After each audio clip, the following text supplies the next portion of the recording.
Hello ನಮಸ್ಕಾರ. ನನ್ನ ಹೆಸರು ಡಾಕ್ಟರ್ ಗಣೇಶ್. ನಾನು ಇವತ್ತು ಹೀಟ್ ಸ್ಟ್ರೋಕ್, ಶಾಖಾಘಾತ ಅಥವಾ ಸನ್ ಸ್ಟ್ರೋಕ್ ಬಗ್ಗೆ ಮಾತಾಡ್ತೀನಿ. ಸಾಮಾನ್ಯವಾಗಿ ಈ ಬೇಸಿಗೆ ಟೈಮಲ್ಲಿ ನಮ್ಮ ದೇಹದ ಉಷ್ಣತೆ 40 ಡಿಗ್ರಿಗಿಂತ ಜಾಸ್ತಿ ಆಗೋದ್ರಿಂದ ಈ ದೇಹದಲ್ಲಿರುವ ನೀರಿನ ಅಂಶ ಕಡಿಮೆಯಾಗಿ ರಕ್ತ ಸಂಚಲನದಲ್ಲಿ ಏರುಪೇರು ಆಗೋ ಚಾನ್ಸಸ್ ಇರುತ್ತೆ.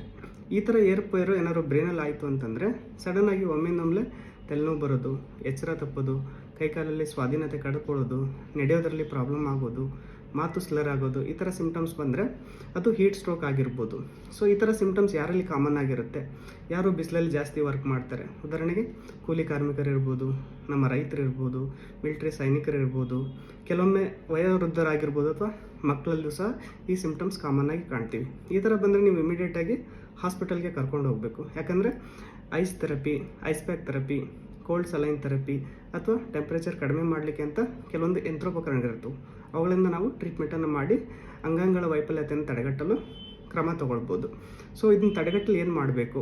ಸೊ ಬೇಸಿಗೆಯಲ್ಲಿ ಹೊರಗಡೆ ಹೋಗುವಾಗ ಟೈಟ್ ಬಟ್ಟೆಗಳನ್ನು ಹಾಕ್ಕೊಂಡಿರಬಾರ್ದು, ಹಾಗೂ ದ್ರವವನ್ನು ಅಂದರೆ ನೀರಿನ ಅಂಶವನ್ನು ಜಾಸ್ತಿ ಬಳಸಬೇಕು.